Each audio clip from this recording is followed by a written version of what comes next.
السلام عليكم ورحمة الله تعالى وبركاته. الحمد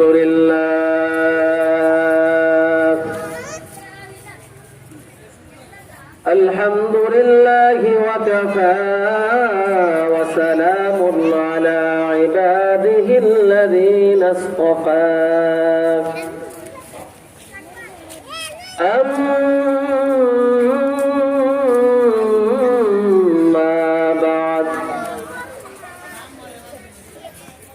فأعوذ بالله من الشيطان الرجيم.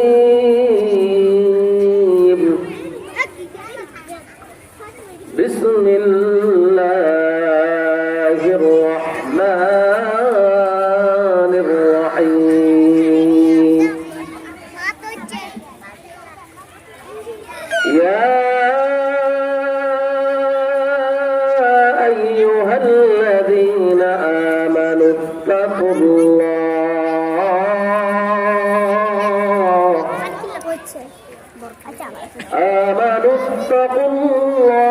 حق تقاته ولا تموتن إلا وأنتم مسلمون. وقال النبي صلى الله عليه وسلم: كلكم راع وكلكم مسؤول عن رعيته. صدق الله العظيم وصدق رسوله النبي الكريم. সকলে মুহাম্মদের সাথে পড়ি। اللهم صل على محمد وعلى آل محمد كما صليت على إبراهيم وعلى آل إبراهيم إنك حميد مجيد. اللهم بارك على محمد وعلى آل محمد كما باركت على إبراهيم وعلى آل إبراهيم إنك حميد مجيد. الحمد لله ثم الحمد لله. মহান রব্বুল আলামিনের দরবারে লাখো কোটি শুকরিয়া। আল্লাহ সুবহানাহু ওয়া তাআলা আমাদেরকে আল্লাহ তাআলা এত সুন্দর একটি কোরআনের মজলিস, এত সুন্দর একটি জান্নাতি বাগানের মধ্যে আসার বসার তৌফিক দিয়েছেন। এই কারণে আমরা কালিমাতুশ শুকর উচ্চারণ করে বলি আলহামদুলিল্লাহ। হযরত সুমাইয়া রাদিয়াল্লাহু তাআলা আনহা মহিলা মাদ্রাসা উদ্যোগে আজকের এই ওয়াজ ওয়ার মাহফিল আমাদের সকলের সেরেতাজ মুরব্বী হযরতুল আল্লাম শাইখুল হাদিস হযরত মাওলানা নোমান সাহেব হাফিজাহুল্লাহ, মুহতামিম বড়ুয়া দারুল উলুম মাদ্রাসা। এরপরে তাশরীফ আনবেন আমাদের সকলের পরিচিত মুখ, অত্যন্ত জনপ্রিয় আলোচক আমার শ্রদ্ধেয় ভাই হযরত মাওলানা মুফতি ইয়াসির শরীফ সাহেব। এরপরে আলোচনা তাশরীফ আনবেন বড়ুয়া মাদ্রাসার সুপরিচিত মুখ হযরত মাওলানা ইলিয়াস সাহেব হাফিজাহুল্লাহ। আমার পরে আলোচনা করবেন অত্যন্ত মহাব্বতের ভাই হযরত মাওলানা মুফতি ইমরান হোসেন সাহেব মুহতামিম ধর্মপুর বাহরুল উলুম মাদ্রাসা, এই ইন্তজাম, এত সুন্দর আয়োজন, এই জান্নাতি বাগান যিনি সাজিয়েছেন, অত্যন্ত মুহাব্বতের ব্যক্তিত্ব ভাই হযরত হাফেজ মাওলানা আমারুল্লাহ সাহেব হাফিজাহুল্লাহ বারাকাল্লাহু ফি হায়াতি। আল্লাহ তাআলা এই ভাইকে, ভাইয়ের এই মাদ্রাসাকে কবুল করুন, সকলে বলেন আমিন। আল্লাহ, আমাদের একটি বিষয় খুবই মনোযোগ সহকারে বোঝা দরকার এবং শোনা দরকার, এবং এই বিষয়টা আমাদের অ্যানালাইসিস, গবেষণা করা দরকার যে আমাদের এই বাংলাদেশের মধ্যে মহিলা মাদ্রাসার যে একটা অবস্থান, এই মহিলা মাদ্রাসার অবস্থানটা আরো দ্বিগুণ বাড়ানো দরকার। কারণ মহিলা মাদ্রাসা যা আছে এর চেয়ে আরো বেশি দ্বিগুণ করে মহিলা মাদ্রাসা বাড়ানো দরকার। এবং যা আছে, এই যে আজকের এই মাদ্রাসাটা, এই এলাকাবাসীর কর্তব্য দায়িত্ব, এই মাদ্রাসাটাকে আপনারা কিয়ামত পর্যন্ত এই মাদ্রাসাটা কায়েম করা এবং এই মাদ্রাসাটার সাথে আপনারা সম্পৃক্ত থাকা, মাদ্রাসাটাকে আপনারা টিকিয়ে রাখা। কারণ কি? কারণ হচ্ছে আমার আপনার ঘর, আমার আপনার পরিবারটা সুখ এবং শান্তি থাকা এবং আনার মূল মেশিনটাই হচ্ছে ঘরের স্ত্রী।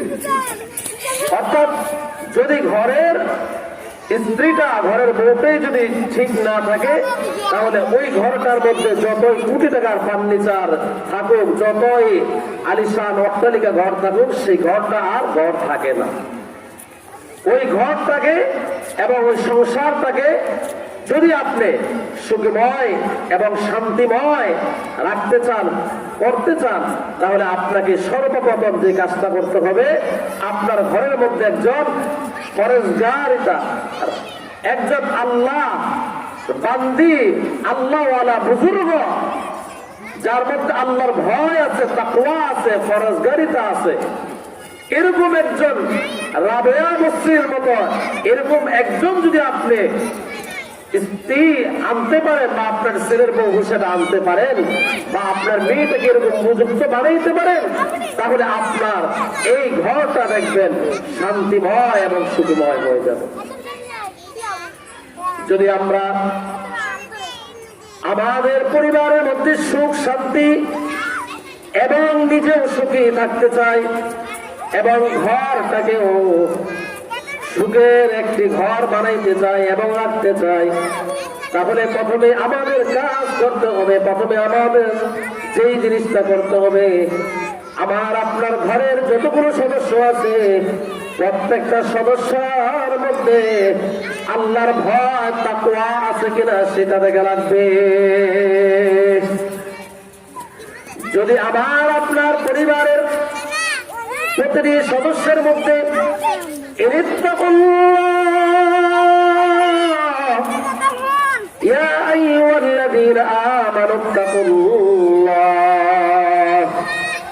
যদি আমার আপনার মধ্যে আল্লাহর ভয় তাকওয়া, যদি আমার আপনার মধ্যে আল্লাহর ভয় চলে আসে, তাহলে আমার আপনার দ্বারা কষ্টের কালেও অন্য লোক কষ্ট পাবে না।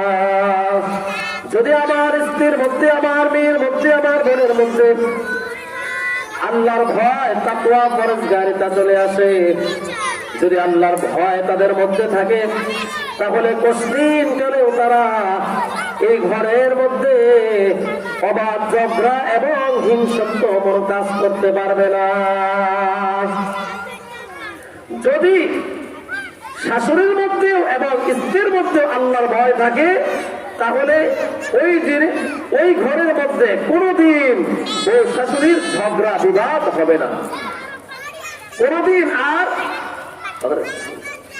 কোনদিন আর ওই ঘরের মধ্যে অশান্তি বিরাজ করবে না। নাম্বার ওয়ান কি থাকতে হবে? বউ এবং শাশুড়ির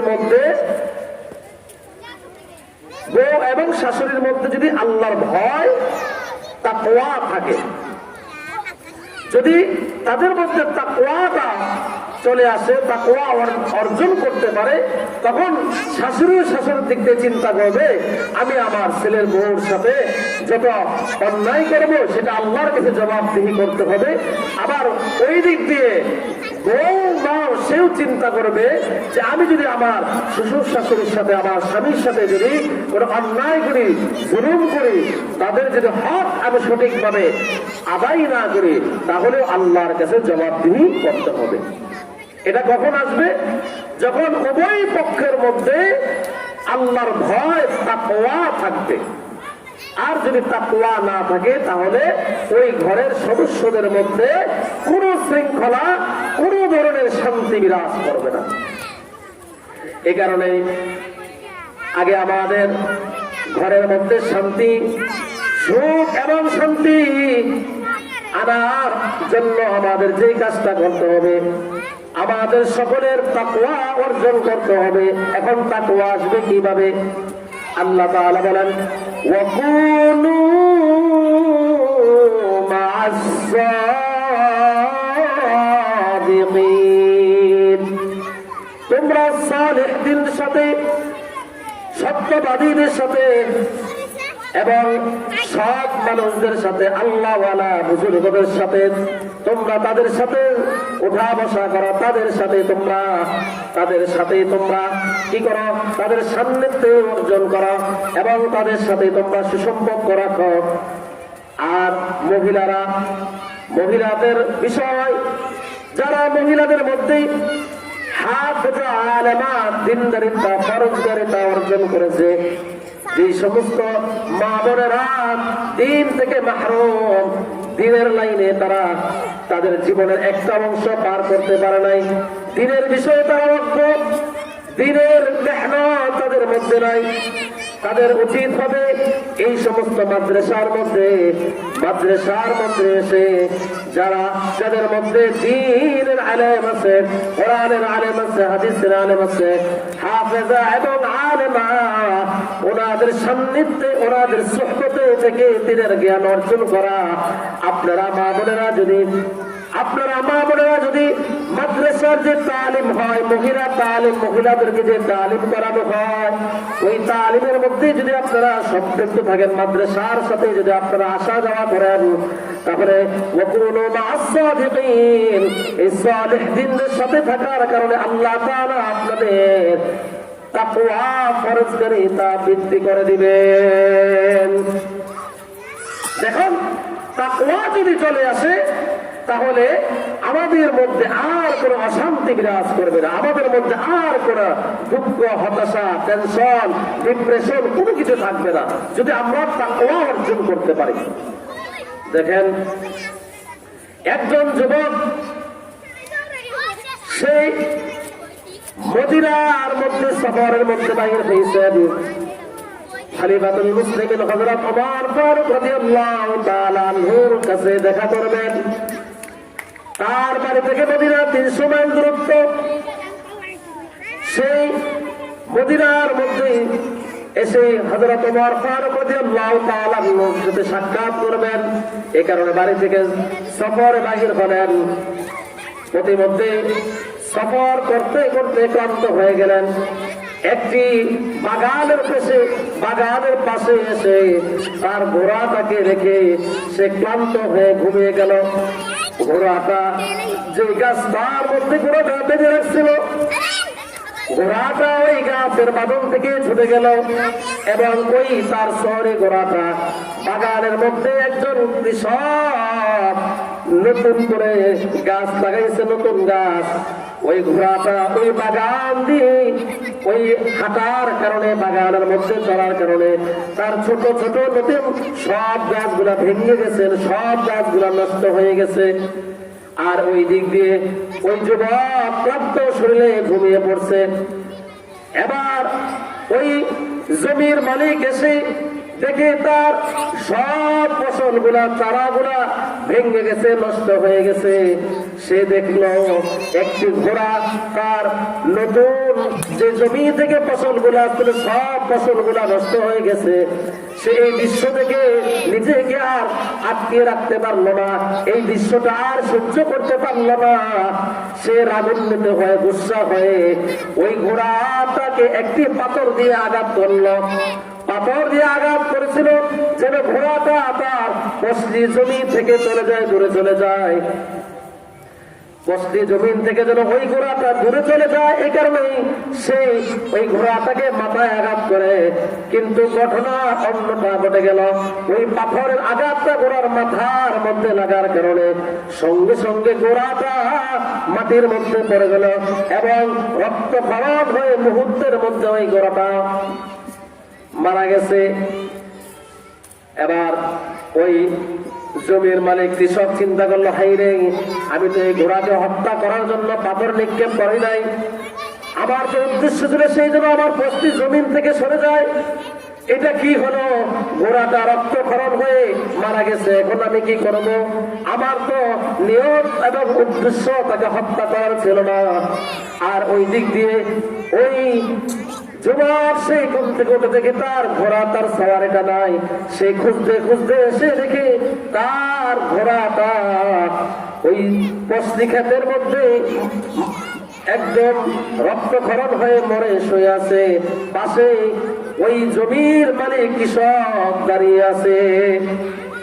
সে তাকে প্রশ্ন করতেছে, আমার ঘোড়ার এই হালত, এই অবস্থা কেমনে হয়েছে? সহজ সরল মালিক কৃষক বলতেছে, বাবা, আমার জমির মধ্যে ঘোড়াটা, তোমার ঘোড়াটা এসে আমার সব ফসল নষ্ট করে ফেলেছে। আমি দূর থেকে পাথর নিক্ষেপ করছিলাম যেন সে জমি থেকে চলে যায়, বাকি যে ফসলগুলো আছে ওই ফসলগুলা যেন সে নষ্ট না করে। তোমার ঘোড়াকে হত্যা করার আমার কোনো উদ্দেশ্য ছিল না, নিয়ত ছিল না। আমি ইচ্ছে করে তোমার ঘোড়াকে হত্যা করে নাই। কিন্তু যুবক এই কথা মানতে পারলো না। যুবক এই কথা মানতে পারলো না। যুবক রাগান্বিত হয়ে, গুসা হয়ে যুবক ওই লোকটাকে, অর্থাৎ জমির মালিক তাকে একটা ঘুষি মারল পেটের মধ্যে। সঙ্গে সঙ্গে ওই লোকটাও ওই ঘুষির কারণে, আঘাতের কারণে মাটিতে পড়ে গেল এবং সাথে সাথে সেও জ্ঞান হারিয়ে মৃত্যুবরণ করলো। এবার যুবক বলতে চাই, হায়, আমি তো রাগের বশতে, গুসা হয়ে, আমি তো ইচ্ছা করে তাকে হত্যা করার জন্য আঘাত করি না, আমি তো তাকে হত্যা করার জন্য তাকে আঘাত করি নাই। আমি নিজের ক্রোধকে, নিজের রাগকে আমি কন্ট্রোল করতে পারি নাই। আমি গুসা হয়ে, রাগান্বিত হয়ে তাকে একটু আঘাত করেছিলাম, কিন্তু দুর্ভাগ্যবশত সেই এই আঘাতের কারণে দুনিয়ার থেকে ত্যাগ করে মারা গেছে। এবার সে এই তার নিজের সোয়ারে ঘোড়ার লাশের সামনে এবং ওই মালিকের, কৃষকের লাশের সামনে দাঁড়িয়ে আছে। এবার অনেকক্ষণ পরে ওই মালিকের দুই সন্তান, তারা তাদের বাবাকে খুঁজতে খুঁজতে এসে দেখে তাদের বাবা পড়ে আছে। ওই যুবককে প্রশ্ন করলো, আমার বাবার এই অবস্থা কেন? আমার বাবাকে কে হত্যা করছে? ওই যুবক বলতেছে, তোমার বাবা আমার ঘোড়াকে আঘাত করেছিল, পাথর দিয়ে আঘাত করার কারণে আমার ঘোড়াটা মারা গেছে। এই কথা শোনার পরে আমি নিজের রাগকে নিয়ন্ত্রণ করতে পারি নাই, নিজেকে আর কন্ট্রোলে রাখতে পারি নাই। আমিও তোমার বাবাকে একটু আঘাত করছিলাম, রাগের বশতে, হত্যা করার নিয়ত করি নাই, রাগ নিয়ন্ত্রণ করতে পারি না, এই কারণে আমি আঘাত করেছি। এই আমার আঘাতের কারণে তোমার বাবা ইন্তেকাল হয়ে গেছে, তোমার বাবা মারা গেছে। আমি তোমার বাবাকে ইচ্ছা করে হত্যা করি নাই। ওই যুবক দুইজন বলতেছে, আমার বাবার হত্যার বিচার আমি চাই। আবার ওই যুবক বলল, ঠিক আছে, আমি খলিফাতুল মুসলিমিন ওমর ফারুকের বিচারকে বিশ্বাস করি। খলিফাতুল মুসলিমিন ওমরের আদালতে আমার কাছে নিয়ে যাও, খলিফাতুল মুসলিমিন যে রায় দিবেন আমি সেই রায় মাথা পেতে নেব। এবার ওই যুবককে খলিফাতুল মুসলিমিন ওমর ফারুক রাদিয়াল্লাহু তাআলা আনহু কাছে নিয়ে গেল। খলিফাতুল মুসলিমিন ওমর ফারুক রাদিয়াল্লাহু তাআলা আনহু তাকে আসামির কাঠগড়ায় দাঁড় করিয়ে এবং তাকে প্রশ্ন করতেছে, তুমি কি এই দুই যুবকের বাবাকে হত্যা করেছো? বলল, হ্যাঁ, আমি আমার আঘাতের কারণে তাদের বাবার হত্যা হয়েছে। কিন্তু খলিফাতুল মুসলিমিন বিশ্বাস করেন, আমি তাদের বাবাকে হত্যা করার জন্য, খুন করার জন্য আমি আঘাত করি নাই। আমার গোড়াকে তার বাবা আঘাত করেছে, আঘাত করার কারণে আমার গোড়াটা মারা যায়।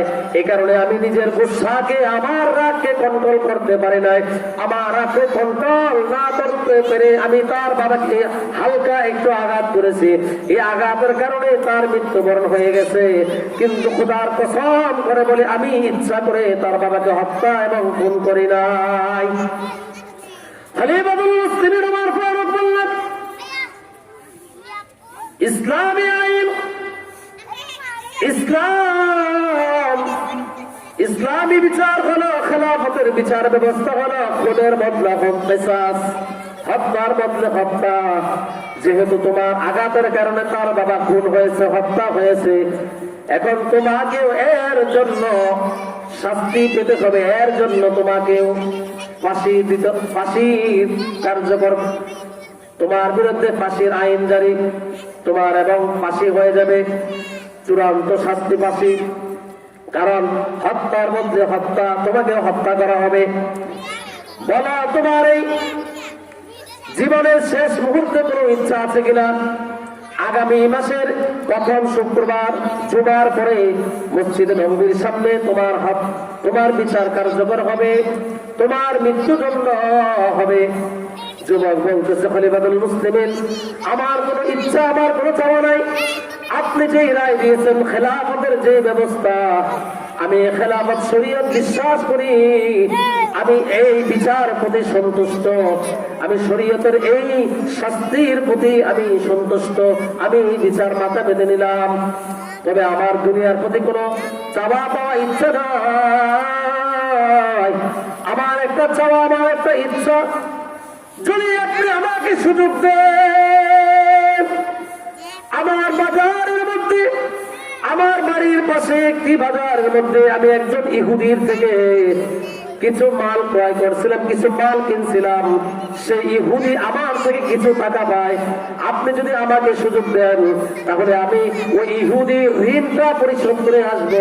আমি যদি ওই ইহুদির ঋণ পরিশোধ না করি, তাহলে সে ভাববে মুসলমানরা বাটপার, মুসলমানরা টাকা মেরে দেয়, মুসলমানদের আমানতদারি রক্ষা নাই, মুসলমানদের জবানের কোনো মূল্য নাই, মুসলমানদের কথার কোনো দাম নাই।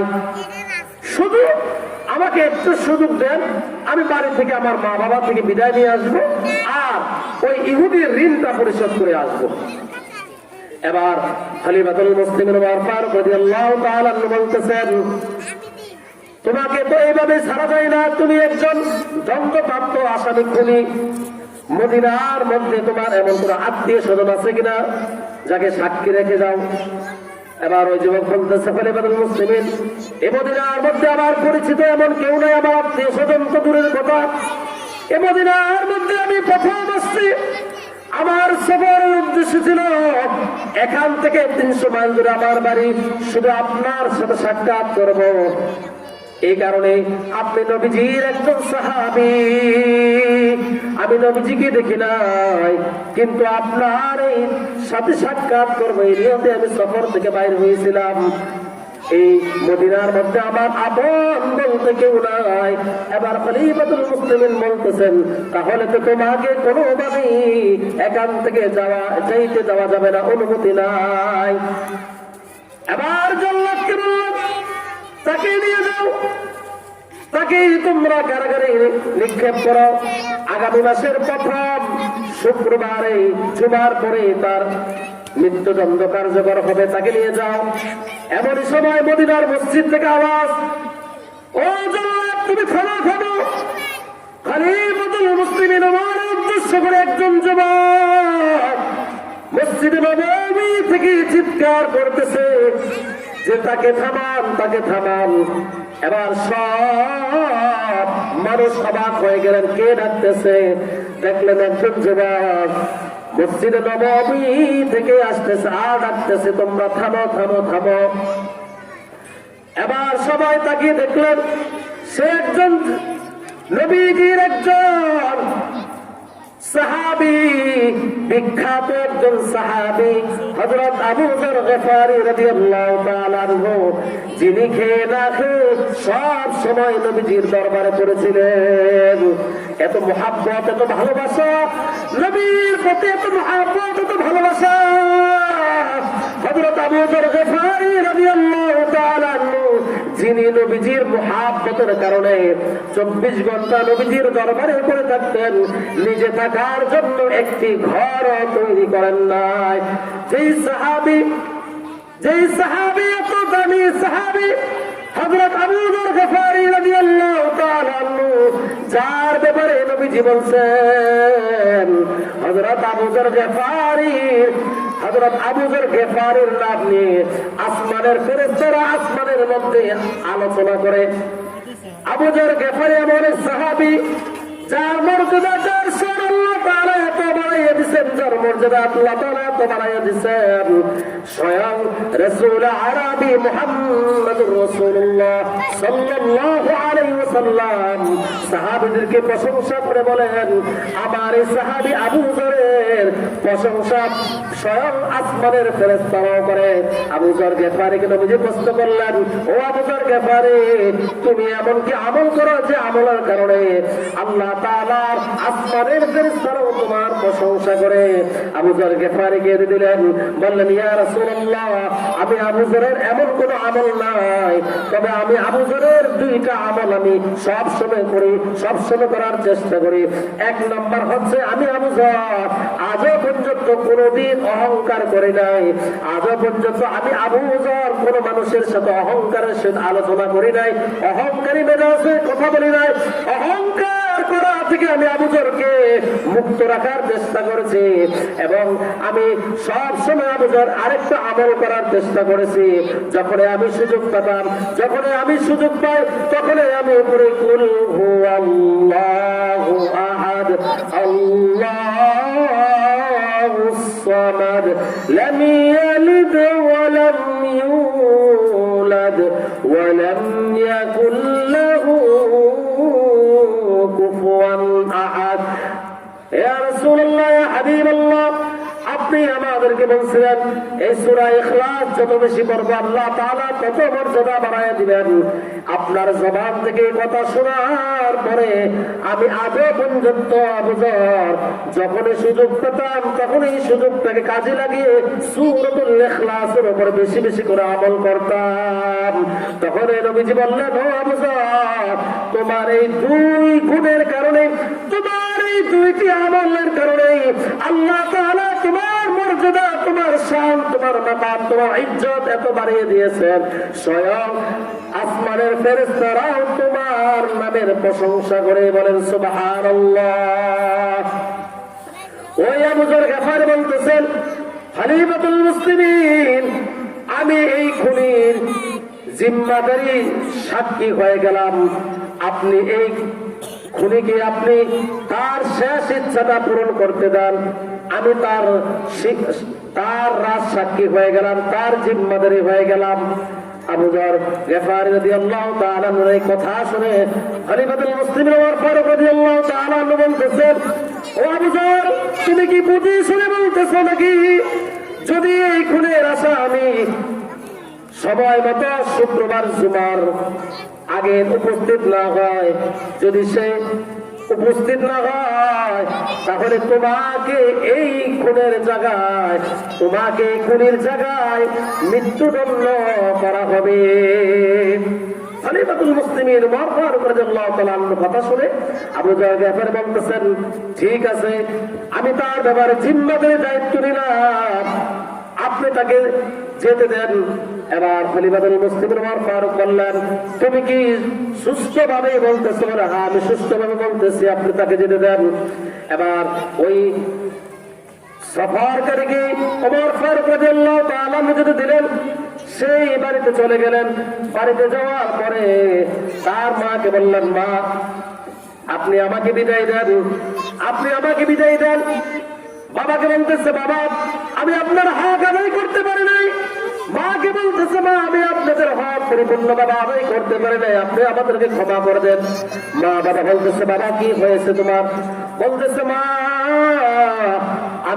আমি তো খলিফাতুল মুসলিমিন ওমরের দরবারে ওমরের আদালতের একজন আসামি, খুনের আসামি হয়ে গেছি। আমি মা ইচ্ছা করে খুন করি নাই। আপনারা তো জানেন আপনার সন্তান হত্যাকারী খুনি হতে পারে না। আমি আমার ঘোড়াকে আঘাত করে হত্যা করার কারণে আমি রাগকে গুসাকে নিয়ন্ত্রণ করতে পারি নাই। এ কারণেই আমি তাকে একটু আঘাত করি, সে আঘাতের কারণে ওই লোকটা মারা যায়। এ কারণে খলিফাতুল মুসলিমিন আমাকে মৃত্যুদণ্ড দিয়েছেন। ও মা আমাকে ক্ষমা করে দেন। মা থেকে বাবা থেকে বিদায় নিলেন। বিদায় নেওয়ার পরে ওই ইহুদির কাছে ইহুদির ঋণ পরিশোধ করলেন। ঋণ পরিশোধ করে আবার সফরে আবার রওনা দিলেন। এর মধ্যে মদিনার আসার 10 কিলোমিটারের মধ্যে তার সওয়ারকারী ঘোড়াটা অসুস্থ হয়ে গেছে, আর ওদিক দিয়ে জুমার নামাজ শেষ হয়ে গেছে। খলিফাতুল মুসলিমিন জল্লাদকে খবর দিলেন, যাও যাও আবু যর গেফারিকে গ্রেফতার করে নিয়ে এসো। আবু যর গেফারি যেই খুনির জিম্মা নিয়েছে ওই খুনি এখনো আসে নাই, ওই আসামি এখনো আসে নাই। আবু যর গেফারিকে গ্রেফতার করে নিয়ে আসো। যথাসময় ওই আসামির ওই খুনির জায়গায় আবু যর গেফারকে শাস্তি ভোগ করতে হবে, কারণ শরীয়তের আইন হলো পূর্ণাঙ্গ। শরীয়তের খেলাফতের ব্যবস্থা, শরীয়তের আইনের মধ্যে কোনো ঘুষ দুর্নীতি চাঁদাবাজি চলে না। মানব রচিত যে তন্ত্র মন্ত্র গণতন্ত্র এগুলোর মধ্যে ফাঁসির আসামিও ঘুষ দিয়ে ছাড় পেয়ে যায়। ঘুষ দিলেই আপনার খুনের আসামিও কি পার পেয়ে যায়। কিন্তু খেলাফত ব্যবস্থার মধ্যে শরীয়তের আইনের মধ্যে আপনার